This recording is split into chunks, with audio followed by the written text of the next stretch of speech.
All right, we can get started. Good afternoon, everyone. Thanks for dialing in. So today's topic, destiny. It's a, I would say it's a very, the tricky topic. But as you observed, in all our sessions for past 4 weeks, in every session, at the end of the session, you learned at least one or two techniques which we can practically apply.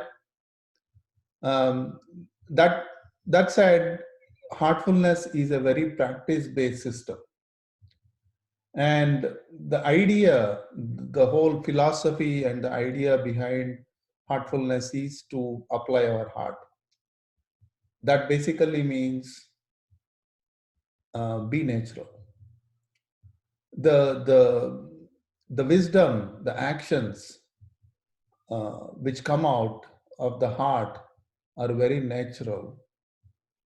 And today we are going to sort of understand this philosophy and learn a very unique technique and a wonderful technique which we apply in our daily practices of heartfulness system. And I'll talk about it as we go through. All these slides, the whole idea is to set a preamble for this technique. Because when we talk about certain techniques, use certain words, there's always some confusion. There's always some resistance. So my idea is to hopefully I'll eliminate this confusion before I present the technique.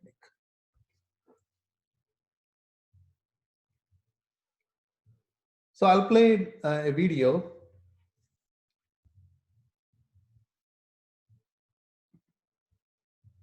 So his question is, how does luck or destiny, what role does it play in victory or success?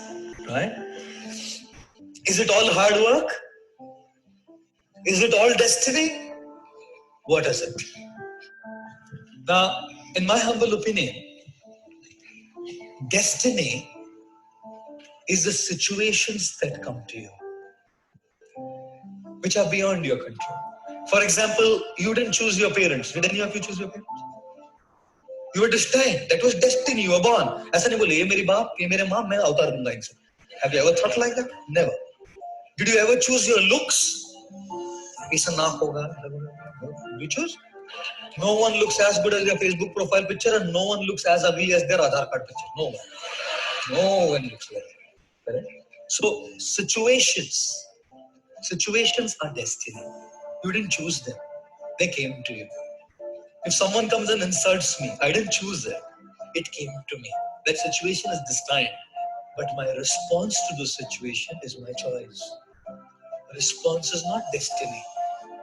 What I choose is my choice. And when I choose it, that decides my future destiny. This is why they say man is the maker of his destiny, not situations. Situations will remain what they are, but how you respond to those situations is completely and entirely your choice. So now, for example, some of you may have just got admission in a mediocre, simple college.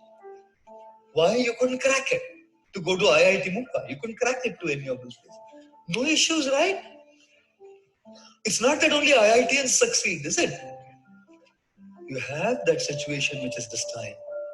Now you have a choice to work hard, to cultivate that attitude. That attitude is not destiny. That attitude is a choice. And when you choose that attitude, hopefully victory will come to you right away. Even if it doesn't come to you right away, you have sown the seed that will pay back. The seed that is sown will certainly fructify. Now, 10 years down the line, 20 years down the line, or later. This is why persistence, sticking it out, is so much essential. Thank you very much, sir.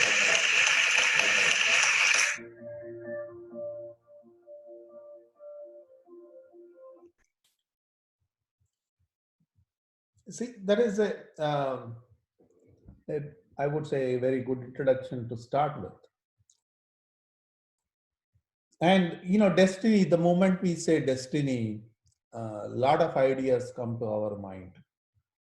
Is it something as an achievement, material, or a position, a kind of a entrepreneuring, a CEO, like Bill Gates? We have so many ideas what the destiny is or what destiny could be, right? Sometimes when we, for example, when iPod was introduced by Apple for the first time, I still remember when on my first job in New York, I see a lot of folks, holding big boom boxes, on their shoulders and listening to the music. Then I see people holding small CD players with the, earphones, listening to the music. And slowly, when this iPod was introduced, and which, eventually um, came into an iPhone, and now it's all smartphones, right?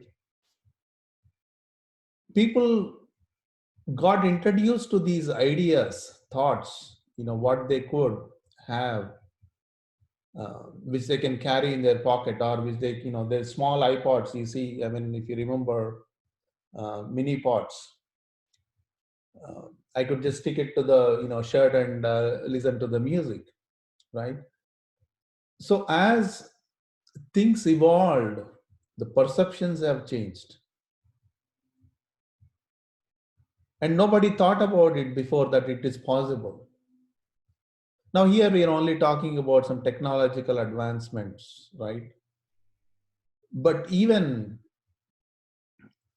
from an, the evolution of the mind, evolution of the consciousness, as it happens, it presents so many other things which we have never thought about. I was explaining someone, in India, there are what we call the rickshaw pullers, you know, it's like a three-wheeler bicycle kind of a thing where it can seat two people, and these guys take them, these passengers, at 2 kilometers, 5 kilometers, they'll be cycling the rickshaw all day, and all that rickshaw puller will think that if I can get an auto, which is also a three-wheeler scooty kind of a thing, which it can seat three people, but it is a motor driven. And then auto driver thought, if I could become a cab driver, my life is better. So as the perception changed, people, at least from a material perspective, the destiny, what they thought could be, also changed. Correct? And this is a common thing. We could always only a step ahead.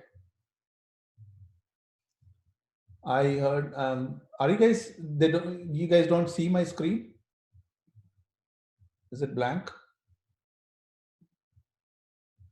We can see the I screen can see. with the Pujari there. Yeah, that's the one. I mean, I don't have any slide. I was just talking to this slide. I just played the video, right? So I didn't change the slide because I was going to jump into the next topic. So, but the human psyche is that it is always looking for an excellency in what we are doing. And a lot of times we cannot show this excellency in our work. And because of that, what's happening is, there is a disconnect. It disintegrates us. The whatever is presented to us not done correctly, in certain way it disintegrates from us. from inside. And what the work which we are not supposed to do and we do it, that also causes some problem, right? See, I had one friend and an abhyasi, or the practicant of heartfulness. He used to come to me every Saturday. We used to meet and we used to have a meditation session. And then he said, Shrikant, I have a problem. I said, what? He said, when I go home, I watch certain videos. Um, I'm trying to be polite here on the call, but he said, I watch certain videos, the adult videos all day. So then I said, what's wrong with it? Then he's like, you too? I said, no, no. But, but I said, what's wrong if you're doing it? See, this is the beauty of heartfulness. Heartfulness practice never indulge into your life. It doesn't tell you what you're supposed to do, what you're not supposed to do. What it has done is it has given a beautiful evolutionary techniques, the meditation which we discussed in our last sessions, the cleansing part, and the relaxation techniques, the prayer, which we are going to talk about today, and also other techniques. It kind of puts us into a different state of mind, different perceptivity stages, an evolution of the consciousness.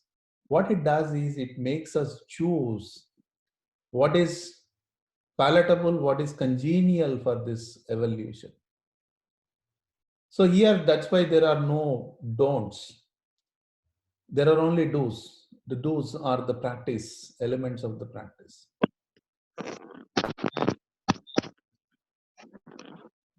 Sorry, if someone can go on mute, there's some disturbance.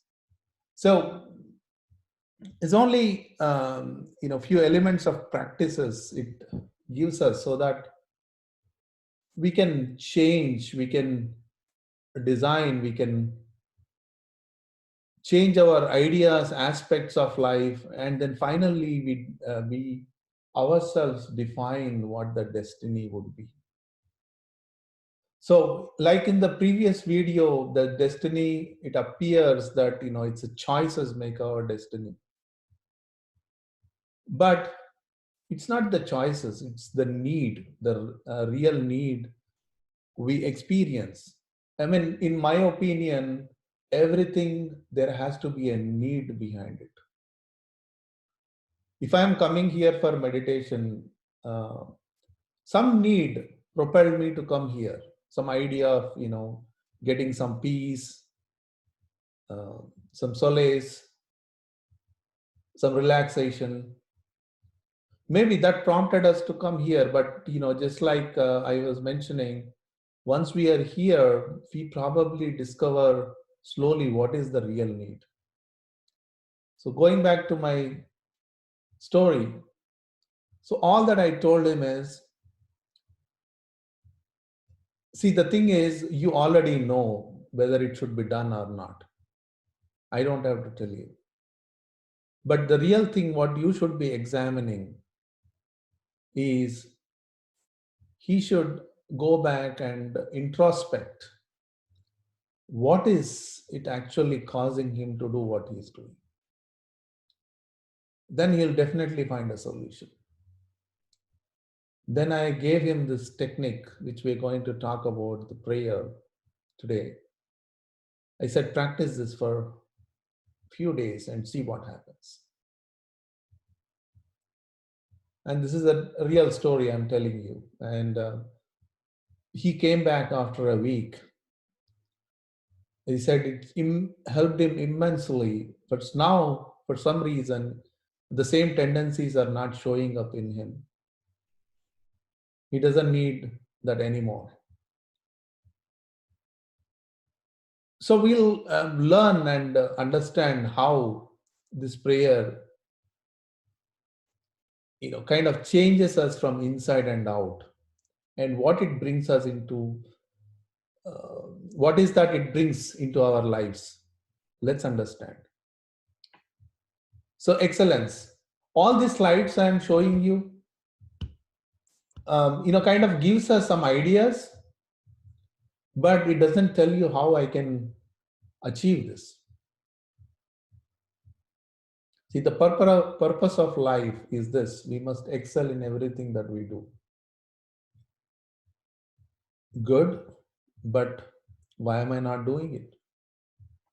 What is that which is blocking me from achieving this excellency in my work? We must ask that question.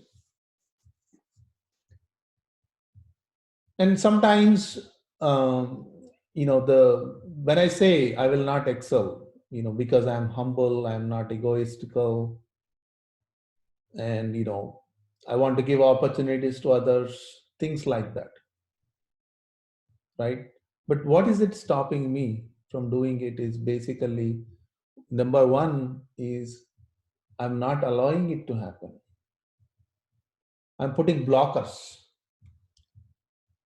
But the real problem is something else. But now I'm trying to cover it by saying, oh, I'm a very humble person. I have no ego and things like that. I want to give opportunities to others. We come up with so many explanations for not doing something which we are supposed to do. It's a blocker. You will see similar concepts, if you have read this book, The Secret. I don't know how many of you read that book. I recommend you read that book. Very amazing. I mean, it also talks about all these things, but at the end, it doesn't tell you how to do it, how you can achieve it.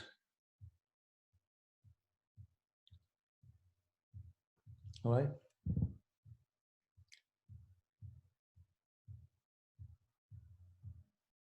So it's not about comparing myself with others.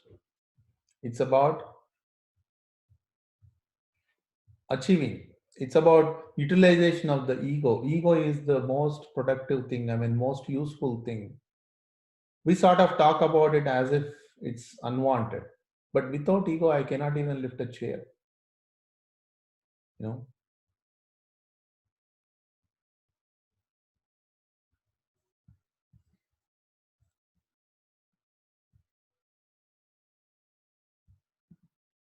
are you guys able to see my screen? Okay. And yes, thanks, Shilpa. So Shilpa is saying that there is also a Netflix movie, Secret. If your time permits, please watch it too. So the ego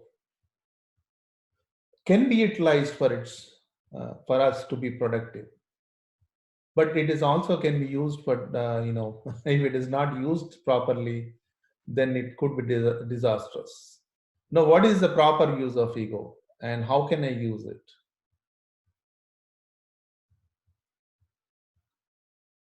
Something we need to ask this question. Keep that question in your mind and see if you answer this as we move through the presentation.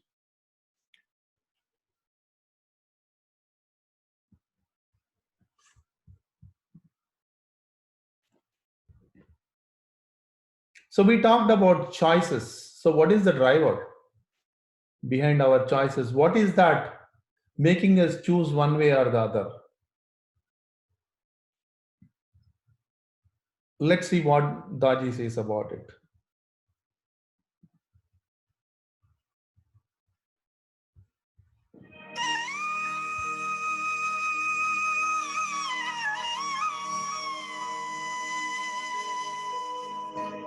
Our life is guided by our heart. Our heart is constantly changing like a weather cloud based on the samskars.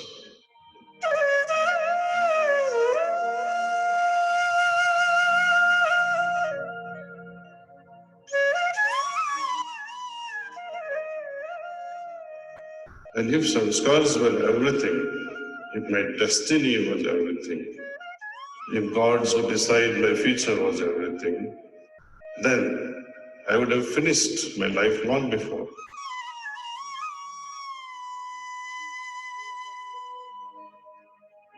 Our destiny and our freedom to choose. If my destiny is fixed, then what am I making choices for?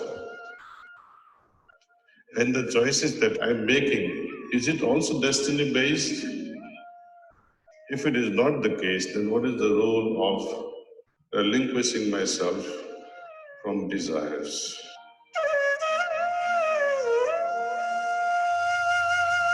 But what about these desires which are in my control, which is in my present environment? With these desires, I would be interfering with my destiny.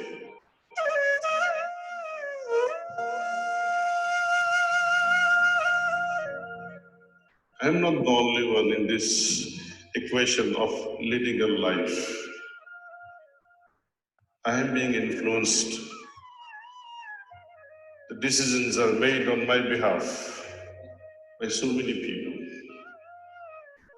What I'm trying to bring to your attention is this interference changes the destiny of another person.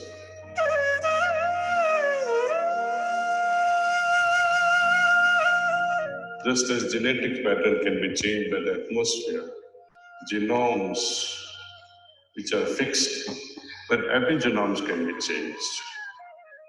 Likewise, destiny or fate or some scars, they may be fixed, but they all can be changed.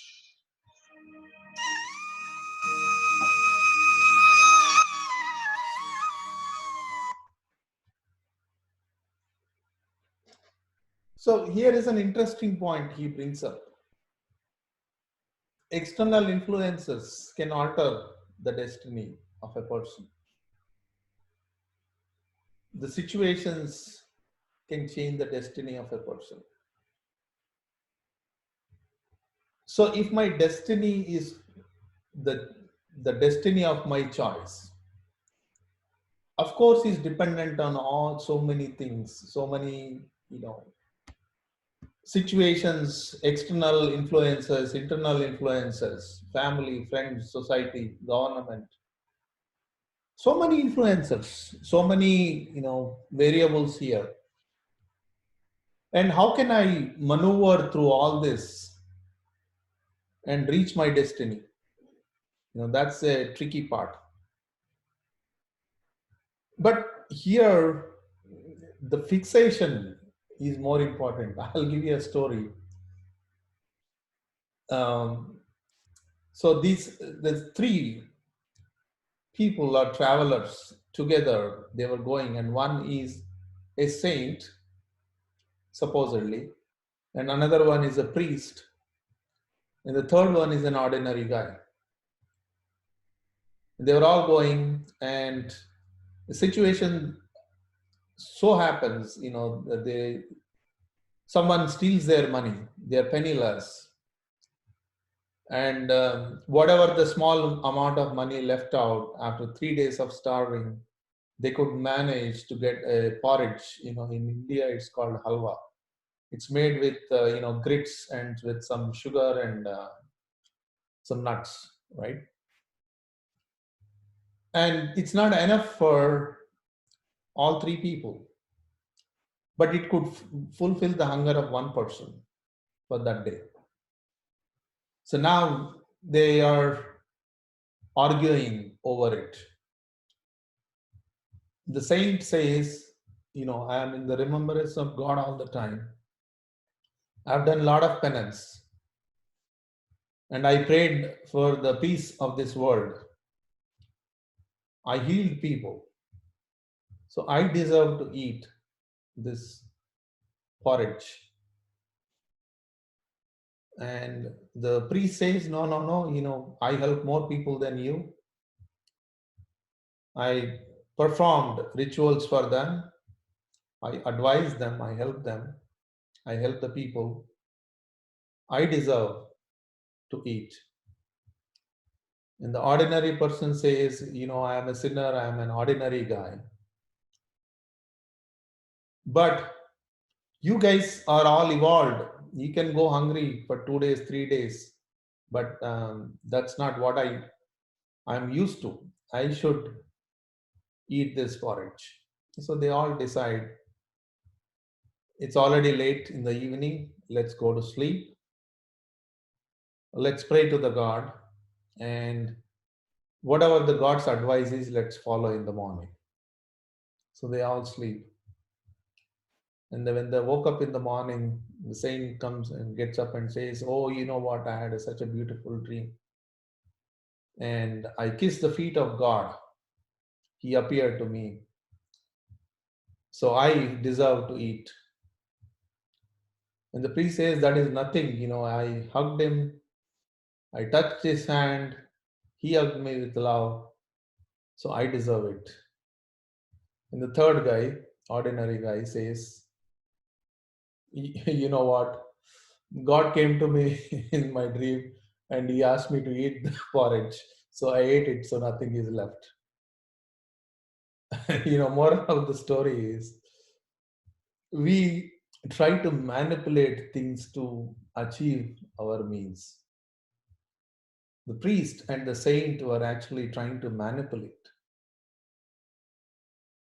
But ordinary person, though he is not wise, though he is not well read, though he doesn't understand any scriptures, his his aim in that situation is very much clear. There is certain clarity in him. So he simply got up and ate it, for him to survive. So the clarity of the mind is very critical in this concept of destiny. Here, we have not defined what destiny is yet. Hopefully, we'll define it as we proceed.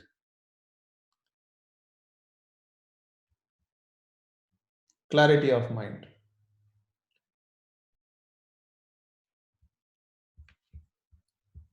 This is the key thing. And the question I would ask is, how does the clarity of the mind comes? If you have clarity of mind, then you will make it through smoothly. Your sail will be smooth through the infinite ocean because you have the right understanding. Once you know the mechanism as to why thoughts arise in the mind, you start cooperating. So here the clarity of the mind, how does it come? To me, every answer starts with a need.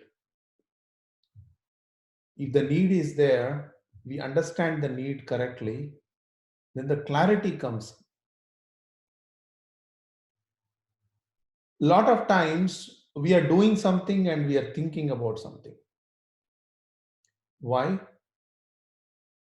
Because we don't see the need to complete that work with absolute clarity, with absolute attention, and with an absolute idea of excelling in that work. We don't have all these three, so we confuse ourselves. Because we confuse ourselves, the clarity is lost.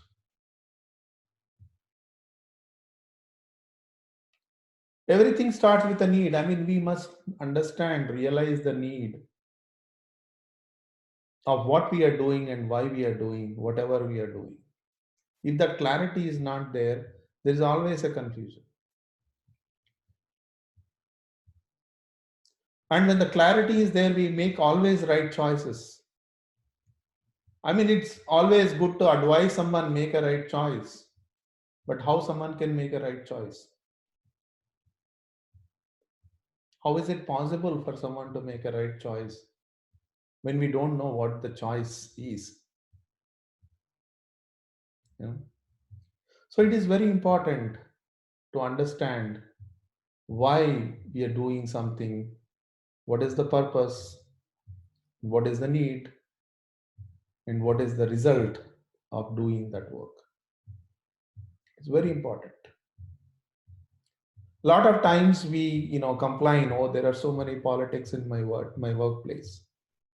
Why there are politics? Because if everyone knows why and what they are doing, there is no room, there is no need for politics. Anything people do is they are trying to cover something which they have not done. So there is certain guilt associated with it. There are certain impressions associated with it. Like in Daji's talk, he's saying the samskaras are driving our heart and changing its destiny. And how these samskaras are formed, impressions are formed. The impressions are formed majorly due to not having this clarity of the mind and not having that achieving this excellency in what we are doing. Both contribute a major way to, for this samskara baggage, impression baggage we accumulate.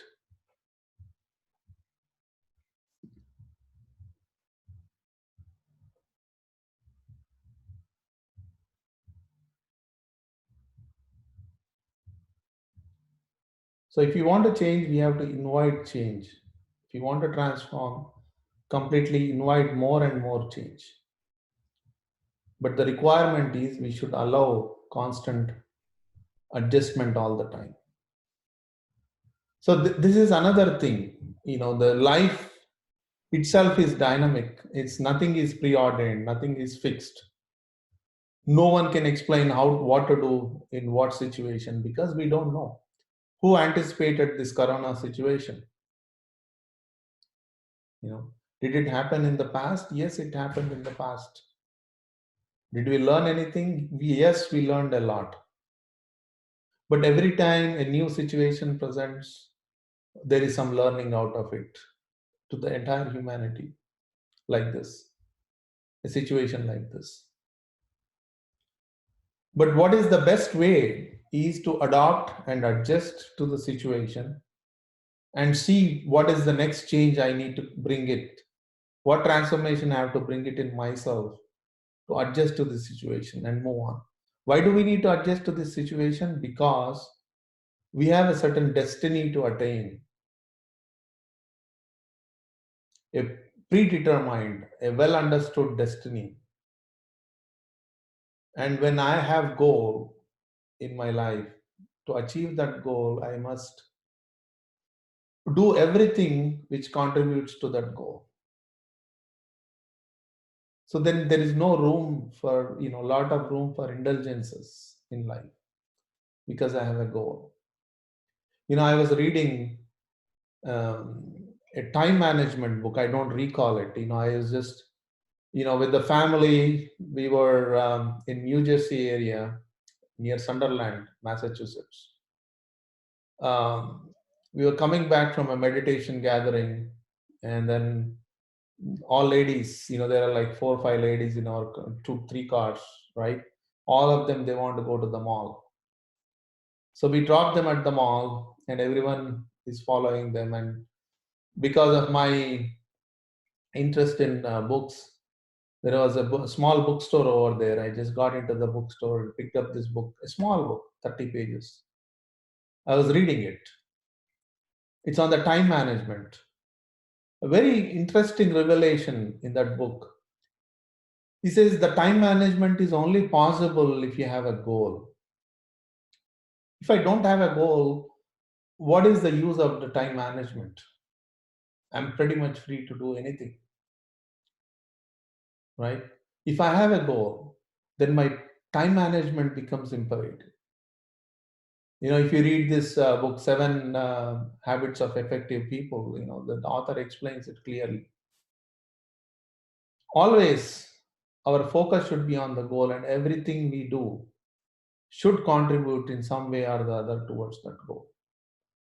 Otherwise, the change in my life has no meaning, transformation has no meaning, time management has no meaning, even meditation has no meaning, the so called achievement of peace has no meaning.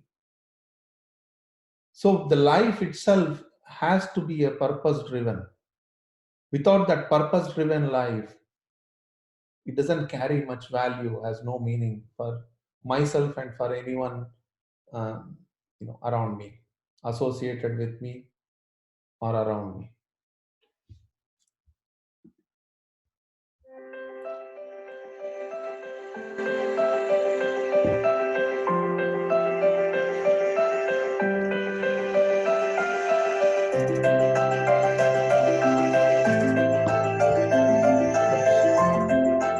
Happy.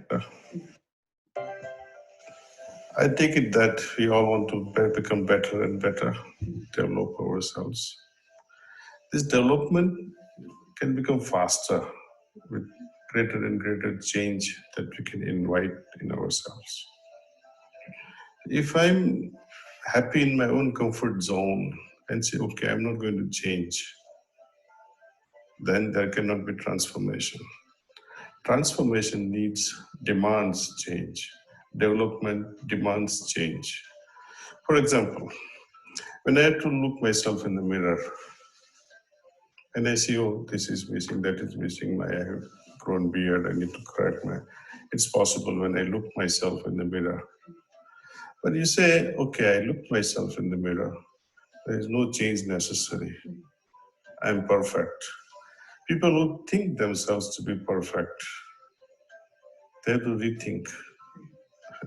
From a behavioral side, behavior cannot be seen in the mirror.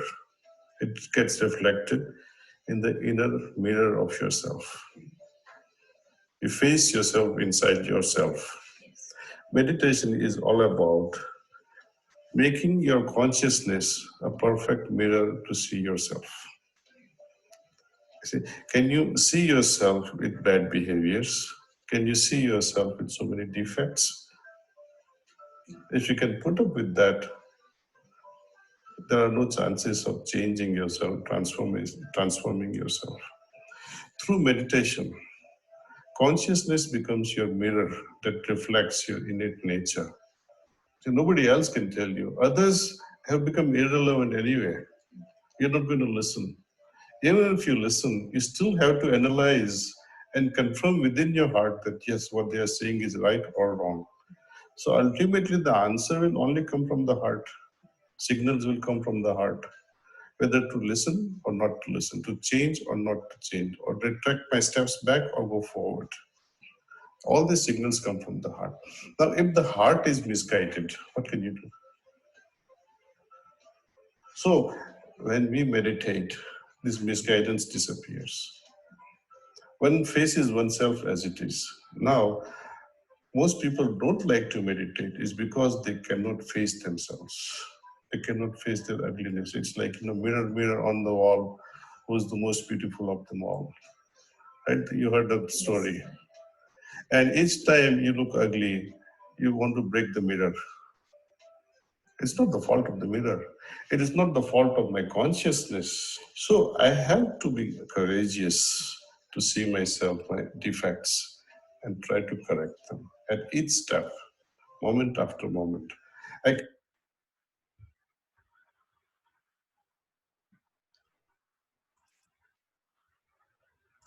See, like in, what I have seen many times when people talk to me, and few people whom I have known over the years, every time I meet them, I hear the same problems. The first year, same problems. Second year, same problems. Third year, same problems. After 20 years, the same situations they'll be facing, the same feedback they'll be getting, in wherever they work, same challenges they face. Either the colleagues are not friendly with them, or the boss is not right, We always want the others to understand us better, but we have never taken any effort to understand ourselves better. We think, we assume we know ourselves, but when we touch deep, go deep into this heart, like Daji is saying, then we start realizing what is that transformation it's required.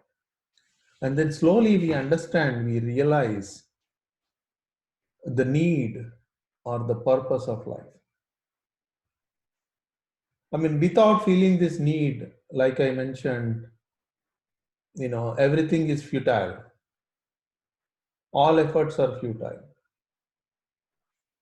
At the end, many times I have met, few of my uncles, elders, towards the fag end of their life. They say, I lived my life, but I don't think I can say anything about my life. You know, and all that they remember is all the pains, frustrations, misery they have gone through. There were not any moments to cherish. Yes, you see. So it's important to cherish this life, number one. And this cherishing life only comes when there is a clarity of mind. Again, I'm going back to my slides, right? What I said, excellency in what we are doing. Get rid of all these impressions. The more we get rid of these impressions, the clarity of the mind comes in. But there is also something which is happening which we are not realizing it yet. Let's find it out.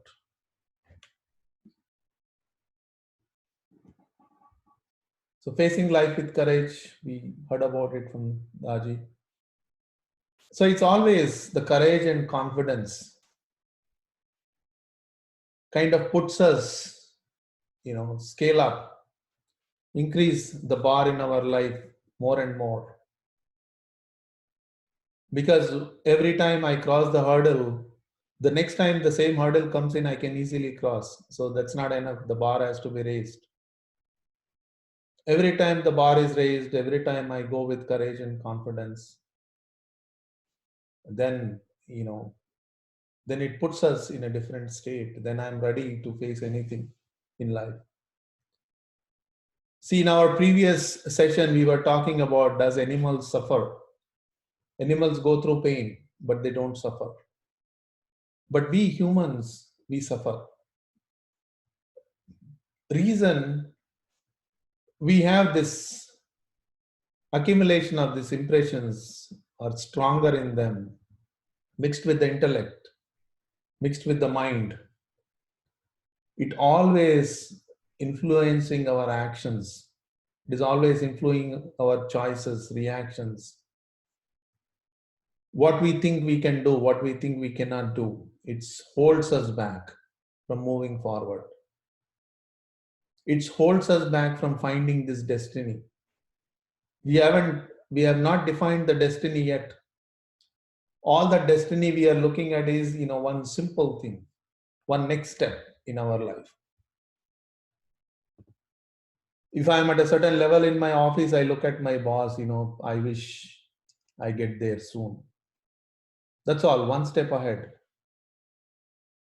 We're not looking 10 steps ahead because we don't have that perception. Our mind won't accept that I can go 10 steps ahead. You see?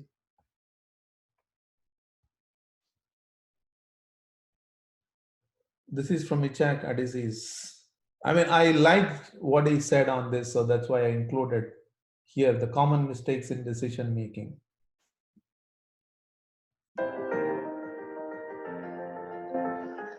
Dr. Jesus, what are some of the common mistakes in decision making? One of the major ones, is that we confuse the is with the want with the should. I call them perceptions of reality. What is what is. I'm right now sitting here with you. And anytime you sit in a meeting, you are in a meeting. I'm going to shout the keyword. You are in a meeting. But it crosses your mind, oh my God, I should be in the office. I have so much work to do. What the hell am I doing here? And at the same time, what you really say is, you know what? I really want to go on vacation. That's what creates frustrations in life. What is, you don't want. What you want, shouldn't, because it's too expensive or impossible to do. And what you should do, isn't. And that's how we get frustrated. And we confuse the three. You will hear somebody says, we should. See, the confusion is always because we are not there. We are not living in the present. Either we are living in the future or in the past. If we can bring our life into present, then all the other things are possible. Again, clarity of the mind, excellency in work, courage, everything is possible if I can bring my life to the present. Being in the present puts us far ahead of anyone else.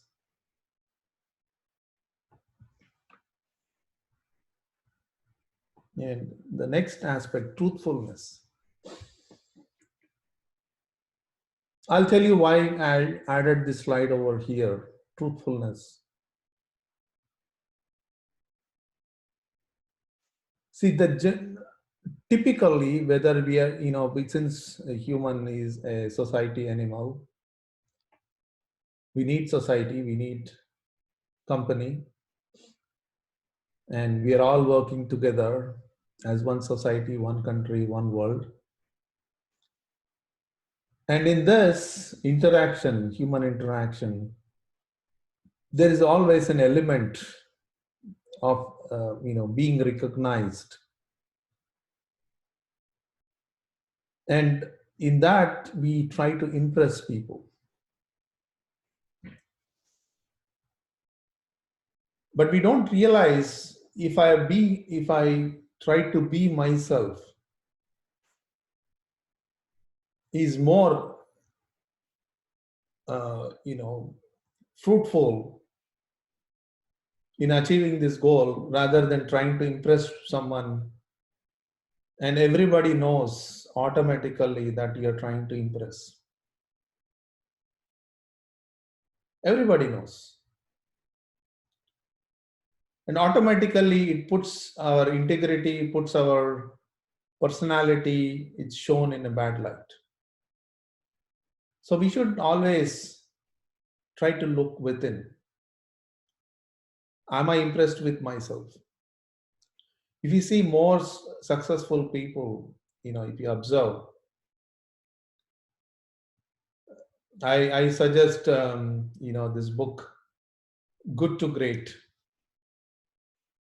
The author of this book did a very good research. He went to about 7 or 8 CEOs, and he tried to understand the company, the life from a CEO's perspective.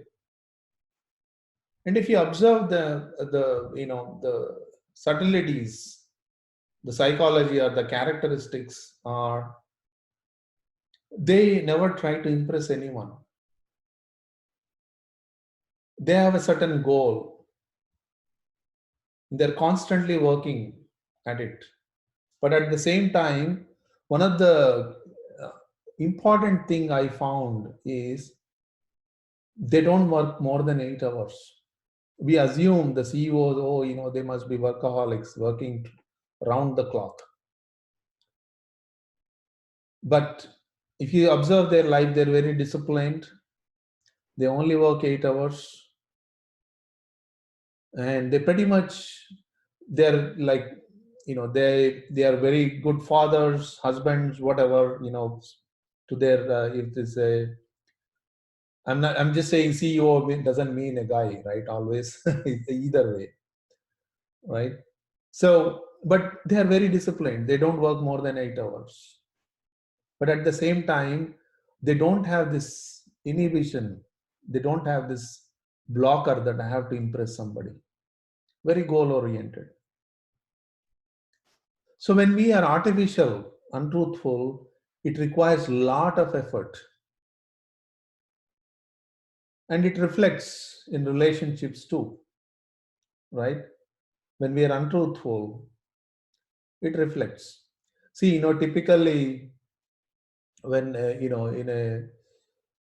in a boyfriend girlfriend relationship, right? Initially, both are trying to show their best. Everything looks great, and slowly, when things they got used to each other, the real thing is showing up, and they don't accept each other. It's a common thing. Same thing happens between wife and husband.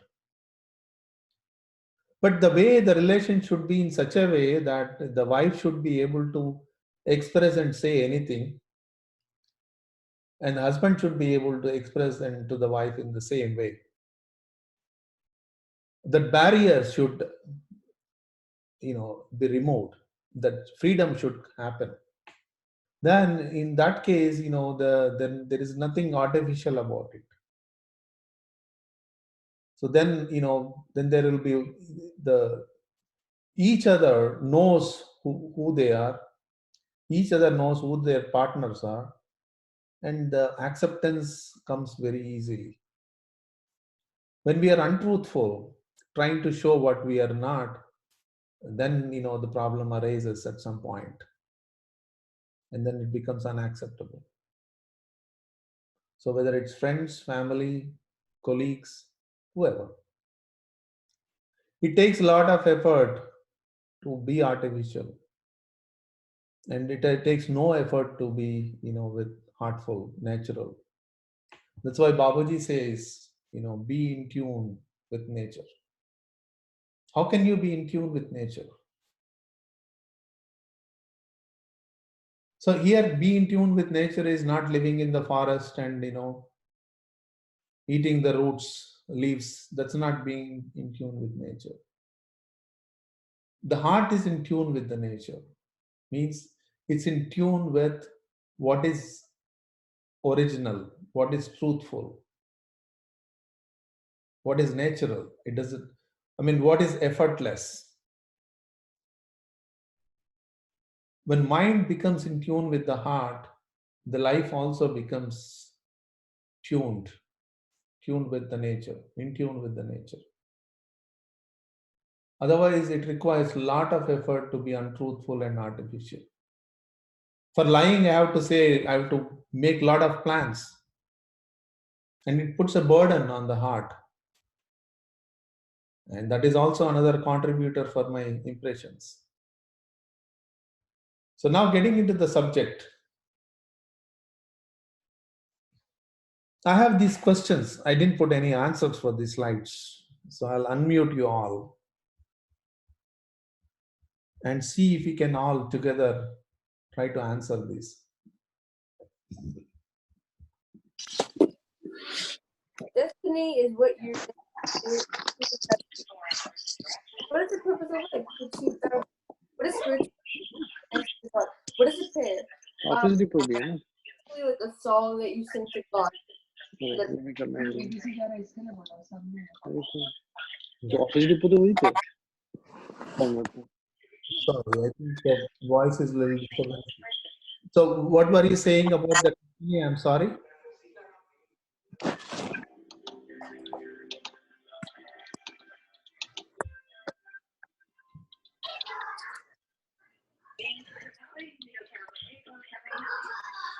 I'm about to place an order online to buy an office chair. Okay. So let me. So what is destiny? Who decides it? How do you find the destiny? What is the destiny for, how does each individual decides? Or who decides for them? Shirikan, can you hear me? Yes, I can hear you. Actually, that's my question. We say that I can choose my destiny. Understood. Master says that you can change your destiny. Well, understood. But doesn't Master know what I eventually choose? In the end. So if that's the case, then it sounds like this is something fixed. I mean, if Master knows what I eventually choose, so no matter what I choose, in my path, well, in the end, Master knows, like what my destiny would be. He asked questions once, Right. once. So She asked. that's a very good point, Nori. I mean, does Master know what our destiny is? This master knows and this He, he found he found his destiny, and for him to find his destiny, he sort of took some level of guidance from his master. But for us to find our destiny, first thing is, even if master tells me what my destiny is, for example, he says, this is what you do and this is your destiny. I mean, it has to gel with me. I need to feel that need. That is, I have to feel that need. That this is my destiny, right? Otherwise, how can I know what my destiny is? So who decides my destiny is I decide. And how the destiny is decided is based on what my perceptions are and what my need is. But as we go through this life of so-called spirituality, I'm going to ask that question: what is spirituality? We realize this need. We realize that what we are lacking. As we realize, as we understand, then we know exactly where I should. Let me mute everything, and whoever wants to speak, they can unmute and speak. That's easier, probably. Otherwise, there's a lot of background. So I have a thought around the first question. Yeah. So in my head, what I was thinking is what has happened so far was destined, but what is going to happen next is something that I can choose. As in the way, whichever family I was born in, or whatever happened so far was destined, but whatever it is that can happen in the future is something that I can change. So in other words, destiny is, the question is, what is destiny? It would be the past is a destiny and the future is a changeable thing. So, assuming past is a destiny, right? Right. So that can be a combination of something destined to happen and something occurred because of the choices I made in the past. Yeah. So then, in that case, a destiny, we are looking it from a very present perspective. So can past be my destiny? Not really. Can future be my destiny? It's questionable. So when we talk about destiny, it's almost as good as defining what is God. That's the problem here. So that's why, Noori kind of brought up a very good point. Does Master know what our destiny is? But Does he? is he making a choice for us? Not really. Like I said, heartfulness way doesn't indulge with our lives. Means it doesn't interfere at all. Shrikant, about our heartfulness practice itself, we say that some samskaras define our destiny. Correct. But when we do our satsang or get sitting with our preceptor, we don't know which samskaras are removed. Only Master knows. So that itself, so how do I affect that? How do I know which samskaras are remaining if my destiny is dependent on samskaras? Okay, that's a good point. So let's understand this samskara theory a little bit. Okay, think of this as a jar, what filled. Let's make it empty and fill a sand inside, and then pour water into it. Is water free to move as it is moving right now? It cannot move freely, correct? And as we remove the sand, the water on the top can easily move. When the entire sand is removed, the water in the bottle is free to move. This is how the samskaras are. Samskaras are like the sand, which is not allowing the consciousness um, freely expand. So without consciousness freely expanding, it cannot find its goal. So when the sand is removed, as the sand is removed, the consciousness is free, it is able to express it freely, then it is able to find the destination. It is able to find where it has to reach, to what state it has to reach. So removing samskaras is only one part of it. It's easy part of it. The difficult part of it is now this free consciousness, how does it find where exactly it has to take that evolution towards? That needs a certain direction. So now the method we are going to talk about is what gives the direction to this free consciousness, which is now being allowed through the practice of heartfulness. You see the point, Nuri, there? Yes. Mm-hmm. So that's the beauty of it. Okay, now I have that freedom. My conscious is free now. Now where could it go? How do you direct it? What purpose it can find? Now it is free to choose any purpose.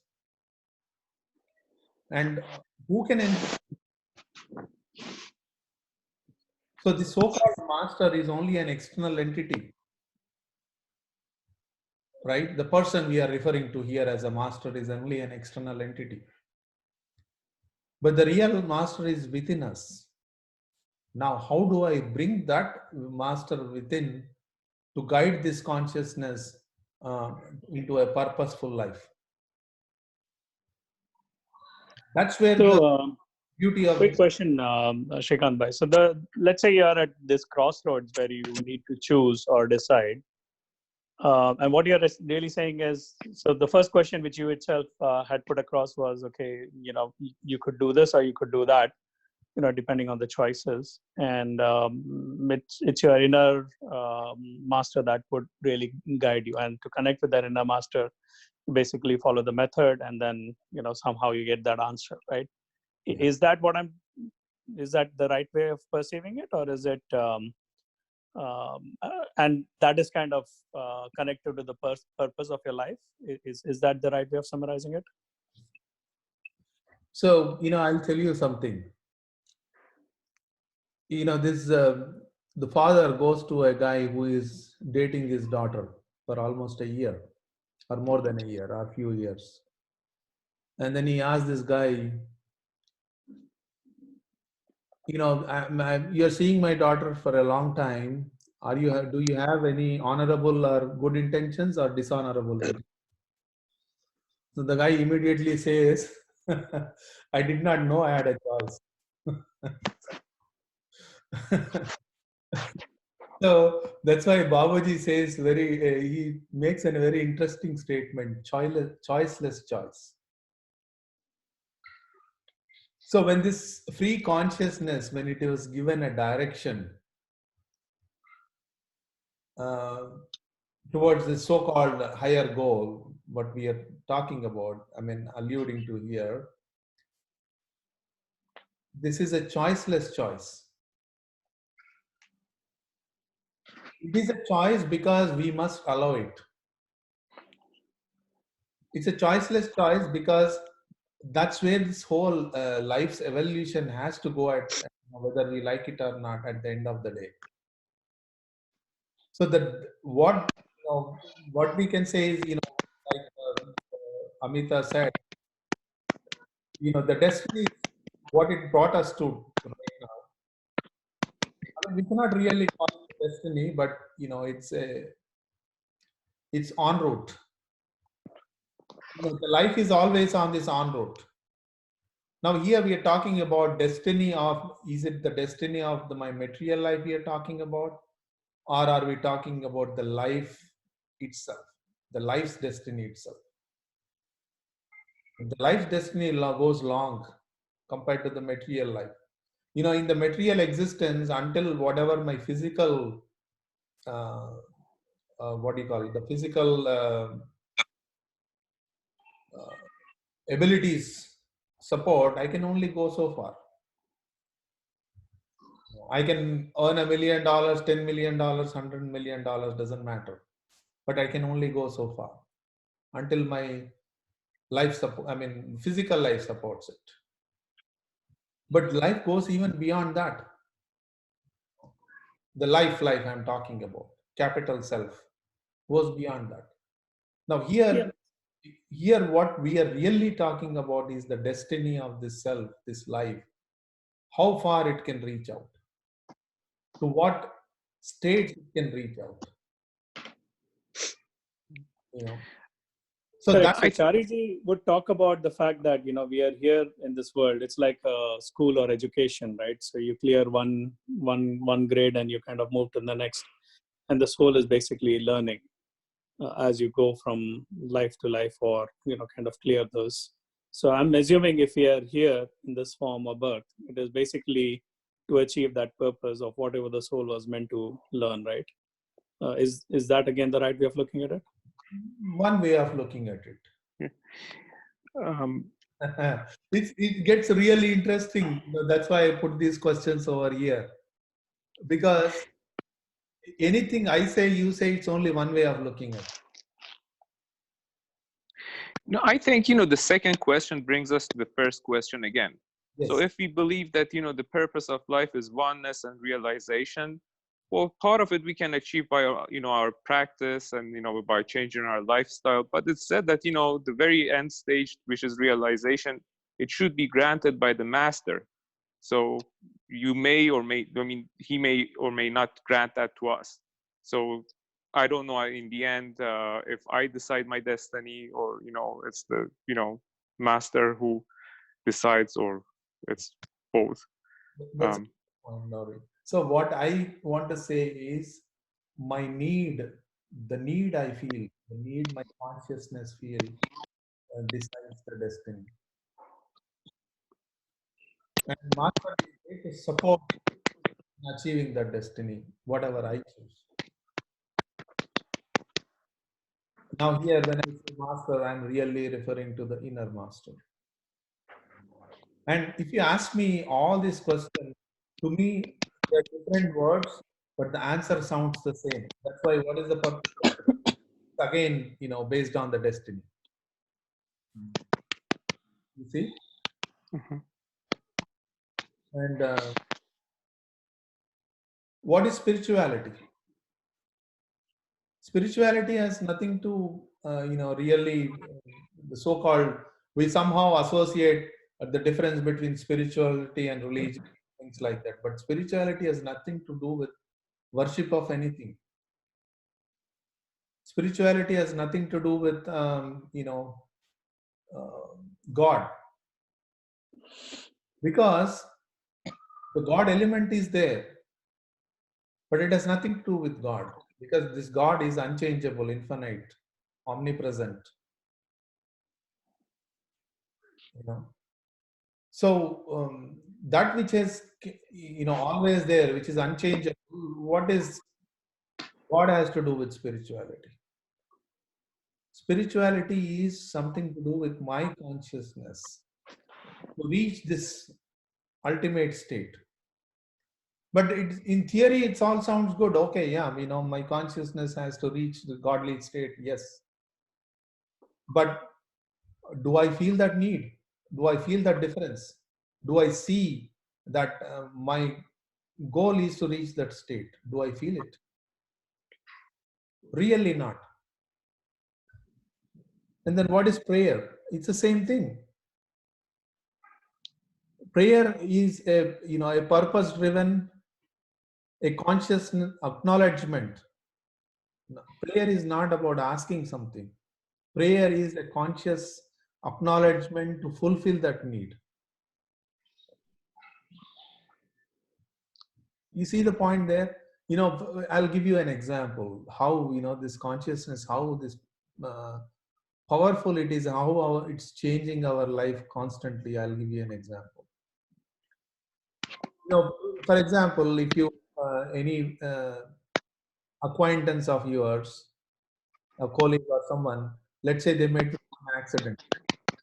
Go and talk to them, oh, I'm sorry, I heard you with an accident. And suddenly, you will find a very interesting phenomena over there. Your friend will say, I knew this was going to happen somehow in the morning. And we also expressed ourselves lot times that we knew somehow uh, it's happening. It happened. I mean, somehow we thought it will happen and it happened. Most of our life situations, if you have seen, intuitively, subtly, you knew about it before. You knew it before. Nothing happened by an accident. Most of it is new. You knew it before, or we constantly thought about it. The other day, my wife was saying, you never listen to me. I said, I always listen to you. Then she said, I have been telling you to sell our house. I knew this market was going to fall. We are supposed to sell our house. You never listened to me. I said, how did you know about it? So, I mean, anything, though we think it's intuition, in some level or the other, we are projecting it into the nature. And um, any subtle wish from inside, the nature has to oblige. Even the so-called accident. But why would you think about an accident in your life? Because the mind, through this burden of impressions, samskaras, it is kind of making lot of decisions. All these decisions intuitively. Now here I'm not really talking about any conscious decisions. Decisions which are happening at a subconscious level, which we are not even aware of. See, it goes much deeper than what we are thinking or assuming. It goes much deeper. And how do you control your subconscious choice, which you are not even aware of? How do you do it? It's impossible.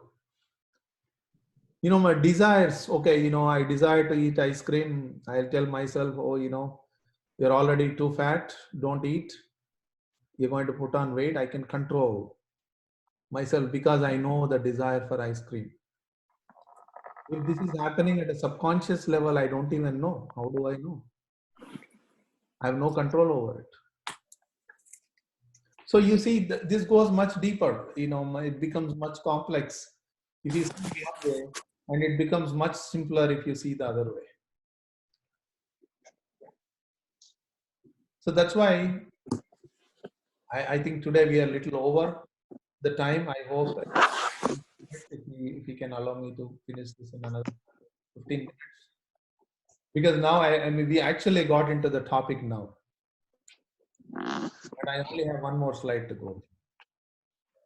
So now what is this prayer is now, because now I have to higher consciousness. I don't know, because I don't know what that subconsciousness, how the intuition, I mean, the choices are being made. It goes even much deeper than subconscious mind. So it's a cycle, the feedback from external world going in form as an impressions. It is impacting all our super consciousness, supra consciousness, and then the feedback is coming. So we got into a big loop ourselves, and we need to escape it out of this loop before I can say I have a destiny. We have to get out of this loop before I can say I have a destiny. So that's the whole point of this heartfulness prayer. All this introduction was come to this point because this prayer is not about asking something. So at some level, we are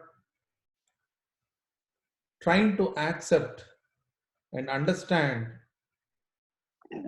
the difference between my consciousness and the actual goal or the actual state the life has to reach. So it's a prayer of like I said, prayer is an acknowledgement, acknowledging where I am, where I stand, and what I have to become. And in this becoming, like I said, there are so many impediments. My impressions are an impediment, and my perceptions are an impediment. My subconscious mind projecting intuitively its own wishes, which I'm not even aware of, which I don't even have a control, is an impediment. And ultimately, I have to surrender to this masterly principle which is within me. Now, here, master is not an external entity. We need to understand that very clearly. It's a higher principle within me. And this higher principle, because it has this ability to understand and it has the ability to accept this difference, and it also has the ability to know where I stand and what I have to become. So that's why we are sort of, it's an acknowledgement, it's a deep acknowledgement. And through this acknowledgement, this the free consciousness which is formed when after removing the samskaras, we are giving it a direction. Like I said, without that direction, the free consciousness, it doesn't know what to do. So at some level, we need to influence rather interfering at some level, and then allow this conscious mind to evolve into what it needs to become. So that's why we say this prayer every day before we go to bed. It's a nice time to do the prayer because when we go to bed, the mind goes into the subconscious. So that means my prayer also goes to the subconscious state and it works in a very subtle way. So we say, "Oh Master," we are addressing it to this higher principle within us, and we are saying, reaching your state, that state of principle is my goal. Thou art the goal of human life. We are yet but slaves of our wishes. So, like I said, the wishes are not something, the desires we know. Eating an ice cream, I know it. I know how to control it. I don't need a prayer for it.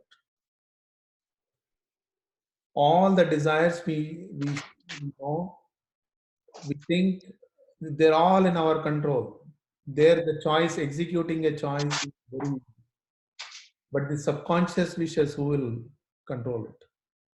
So we are asking this principle, okay, this is my inability, this is my impediment, and you only have the ability and the power. Here, God is referring to an ability, and power is exercising that ability to get us up to that stage. So we say this prayer mentally once and twice, and then we wait. Meditation is nothing but wait. We wait for something to reveal by itself, and with that thought, we'll go to bed. So this is my last activity in a day, and please try it out for 1 week and see every day. Note down in your journal when you get up in the morning, how you feel when you get up in the morning after doing this prayer. Sincerely make an attempt. Please try it out. Here you are addressing to yourself and see even this idea of destination. So have these questions in your mind. Try to answer this every day morning after this prayer, doing the prayer every day night. Get up in the morning, ask yourself the question and see how it changes.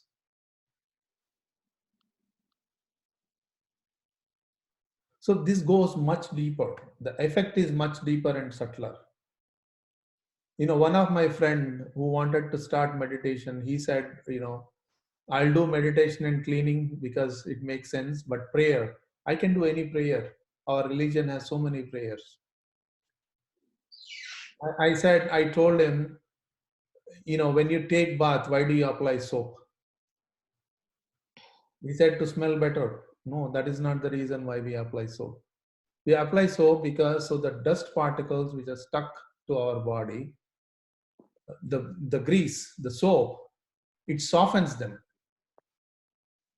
That stickiness, it removes the dust particles. Now, when we pour the water, it's easier to clean that dust particles stuck with our body. The prayer works way much deeper, so it makes us subtler from inside, subtler, more and more subtler, so that when we clean, just like the soap softens the dust particles, it softens all our impressions, very strong impressions. When I clean, they're easy to, get rid of. They're very strong. They're, very sticky. They've been there for, many lives. If one believes in many lives. So now how do I remove? How do I soften them? This prayer helps. So you see in how many ways the prayer helps. Once it nullifies all the wishes which are intuitively happening through our subconscious mind. Number two, it softens from us from inside so that the cleaning is possible. When cleaning is done effectively, my meditation becomes effective. So through meditation, through cleaning, my consciousness becomes free. Through meditation, it gets the right direction. And by acknowledging that the goal, that masterliness within us gives us a much more clearer clarity of the mind, clarity of the consciousness for it to go where it has to reach. Now it starts realizing the difference. The first line is so powerful for me when it says, "Thou art the real goal of human life," because now I'm feeling the difference. Now I'm feeling the need to be there. Unless I feel that need, this becomes just a sentence, mere sentence, which has no depth to it. But as I start feeling it, then we suddenly realize, oh, this is the state I have to be in. We clearly, that clarity comes. So prayer works in many ways. I always suggest everyone to do their prayer very regularly without fail, as much regularly as possible. But try it out for a week and see how much difference you will observe in your life just in a week's time. I'm not talking years. 1 week, 1 week sincere attempt. The clarity it brings in your life is amazing. So with this, again, if you have any questions, we can discuss. I'll stay on the call. Sorry for taking more time today.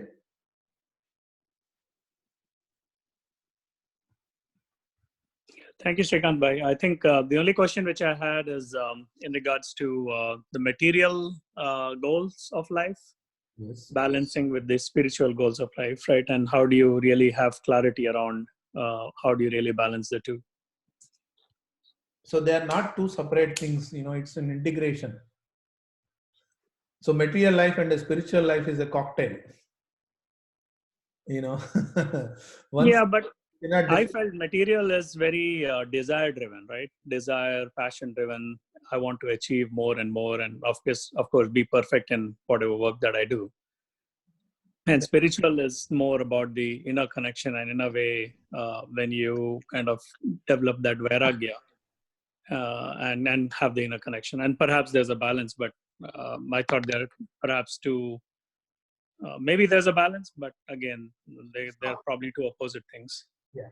Let me say this: if a material life is desire driven, so is spiritual life.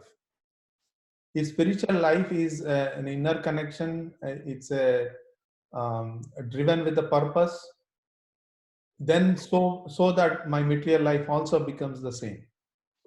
So it all depends. You cannot have two separate views for the two because it is integrated. It's only one view. Either material life is desire driven, then my spiritual life is also desire driven. Even my goal is desire driven. If my material life is also purpose driven, so is my spiritual life.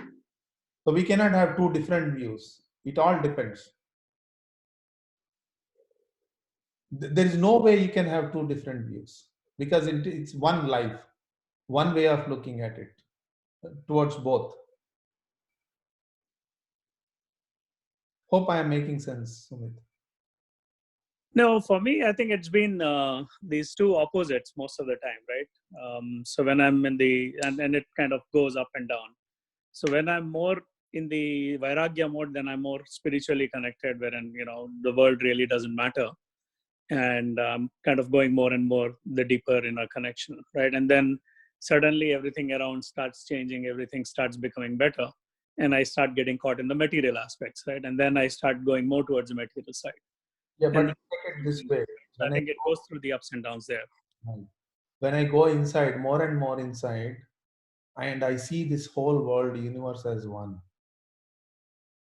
So then that's where the integration happens between my material life and the spiritual life. So then it's not two different things. It is the same thing. Same thing as it's integrating better when you have the inner connection. That's the way to look at it, probably. So yes. I mean, that's how it should be. And then if it is everything remains the same. Even spiritual driven also, here also we kind of bring the same aspect. Oh, I have to reach this higher states. That higher state becomes a very desire driven rather than a need driven. So it's like how we experiment with things in life. So initially, when at a young age, when someone smokes, they don't have a desire to smoke. It's an exploration. Suddenly they get onto it, and then it becomes a habit. Then it is almost a desire driven, the smoke, um, rather than it's an exploration. There is no exploration anymore. One is hooked onto it. So that's why now, how do you break that cycle? To break that cycle, we have to introduce something higher into your mind. Then only it's possible to get out of the habit.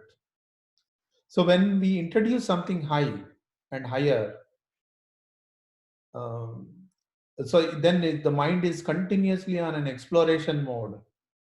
Then it comes out of the desire tendency, and the same exploration is applied to our material life also. So, but somewhere I have to start. But even to start with, spiritual life and material life are not two opposites. They were never opposites. Okay. One more question is around, there's constant feeling or thought that you have to do certain things or share some ideas or share some thoughts, right? And this is more to do with the larger connotation of, perhaps civilization and how we all need to change and stuff like that. Now, is that again more of desire driven, or should I say consider that, okay, that could be a purpose, and hence I should, so the one thing is, do I regard that as a clutter of thought, or should I attend to it saying that it is the purpose of life, and then kind of move towards in that direction? So some of these are like this sharing and trying to kind of analyze, and all this is more it's as an indulging tendency. When we do the point A meditation and point B cleaning, like we discussed in our last session, some of these tendencies drop off.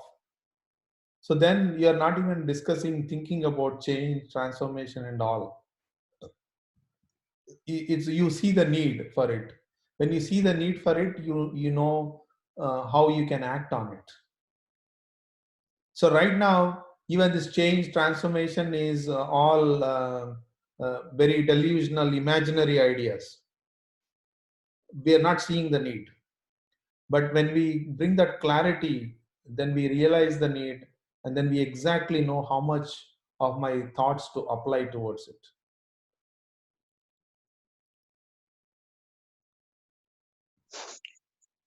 Sure, So, and to get that clarity, you go deep within and then kind of figure that out, right? In a way. Yes. Okay. But start with point A, meditation, and point B, cleaning, contributes towards it a lot. All these methods are given to us. We must use them.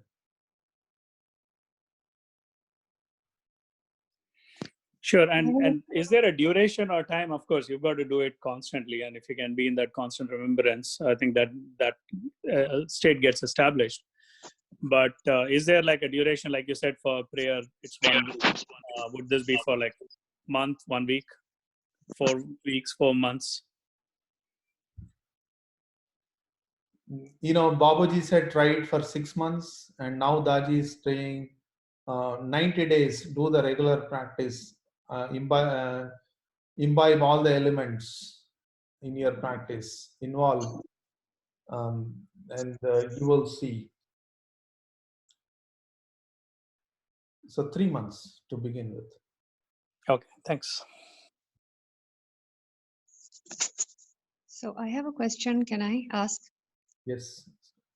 On the topic of, again, some of these questions I come when Sumit Bhai is asking his questions is when, so in my head, it always sometimes happens that I'm hearing something, but how do I distinguish, is it a heartfelt thing or is my brain speaking to me? In other words, is it just my intellectualization or is it something that's a heartfelt thing? Because then if I'm not sure and if I think, oh, this is what my heart told me to do, but it's actually, is it my brain speaking? How do I distinguish? Yeah. Like once one question similar came to Chariji, and he said, suppose you want to buy a thing. He said, wait for 6 months. And after 6 months, if you still need the same thing, then you should buy it. That way, he said, you can control your expenses too. The question was more around controlling the expenses, but I'm applying the same here. The kind of thing you felt, whether it's intellectual or heartfelt, keep that in your mind and give just a week. You don't have to give 6 months. At the end of 6 days, 7 days, if you feel the same thing, then it's heartfelt. Number one. And Daji gave much more simpler idea. If it is not heartfelt, then you are going to think about it too much. If it is heartfelt, heart doesn't give any signal. It's almost natural that you should do it. So we must train our mind. It's all about training, right? So the moment we want to know that distinction, just wait, right? And it reveals again, if you feel the same thing and you feel the need for having it or for being there mentally, then automatically you will find how to do it. Need is mother of all inventions. But today, in some level of opulency, we living in a very occidental societies, uh, we take a lot of things for granted. But these things which we have taken for granted in a material life also applies some way to the spiritual life. So we take even the spiritual life to be granted, right? But understand, nothing is granted. We have to work for it.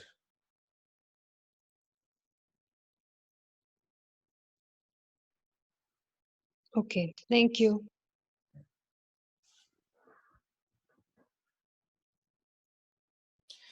Shrikant bhai, would you by any chance have the chart which says the point A cleaning and point B cleaning? I know it's kind of told a couple of times, but I just wanted to be sure. So I can send it to you. Okay.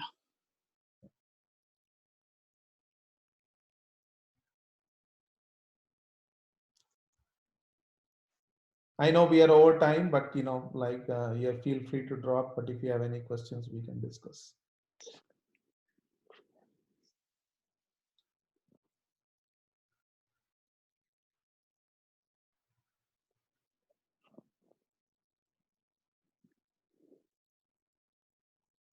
All right. All right. Thanks, everyone. And thank you for staying late. And thanks for your participation. Thank you. Thank you.